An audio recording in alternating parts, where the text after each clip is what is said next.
కలగెత్తుకొని ఆ కలసం మీద వేసేయండి. మూర్తి కుంభాధిష్టానదేవతాభ్యో నమః. సువర్ణ దివ్యమంత్ర పుష్పాన్ సమర్పయామి.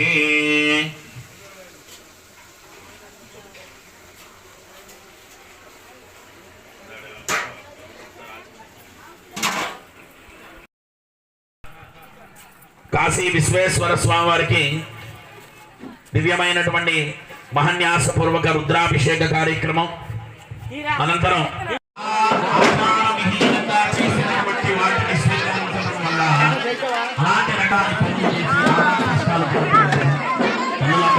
గమనించుకోండి. కాబట్టి అవకాశం ఉన్నంత వాళ్ళు తప్పనిసరిగా భక్త మహర్షులకు మనవి. మన పెందరు గ్రామంలో వేంచేసినటువంటి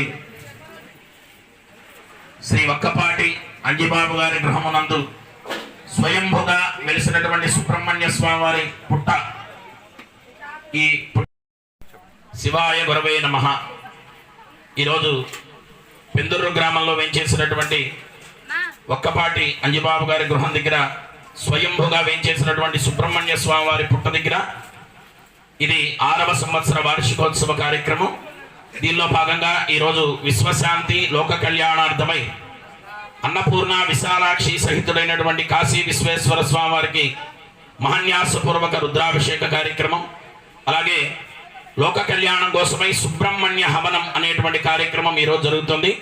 ఈ సుబ్రహ్మణ్య హవనం చేయటం ద్వారా లోకంలో ఏ విధమైనటువంటి ఉపద్రవాలు లేకుండా సకాలంలో మంచి వర్షాలు పడి పంటలన్నీ కూడా సుభిక్షంగా పండి సర్వజనులందరూ కూడా సుఖించాలి అని, ఈ భారతదేశమంతా కూడా మంచి అభివృద్ధి చెంది లోకంలో ఉండేటువంటి ప్రజలు ప్రాణులు అన్నీ కూడా సుభిక్షంగా ఉండాలి అని ఈరోజు సుబ్రహ్మణ్య హవనం అనేటువంటి కార్యక్రమం జరుగుతుంది. భక్తులందరూ కూడా విశేషంగా వచ్చి పాల్గొంటున్నారు. ఈ సుబ్రహ్మణ్య హవనాన్ని సేవించుకున్నటువంటి వారికి సంతానార్థులకి రోజు యజ్ఞం చేయాలంటే ఎక్కడ చేస్తారు? మీరు చేసే పనులంతా కూడా వంటగదిలోనే ఉన్నది యజ్ఞకుండం, గ్యాస్ పొయ్యి, అదే యజ్ఞకుండం. దానికి కూడా అందుకనే పూర్వకాలం మీరు గమనించగలరు. పాలు పట్టించిన తర్వాత కాస్త అన్నం వంట కాస్త ఆ పొయ్యిలో వేసేవాడు అన్నం అంటారు. ఎవరికైనా గుర్తుండే ఎవరికైనా గుర్తుండడం ఆ పాలు పట్టించిన అన్నం వండినా అన్నం చేసి కాస్త ఆ పొయ్యిలో వేసేవాడు. అంటే అగ్నిదేవుడు గడి ప్రసాదం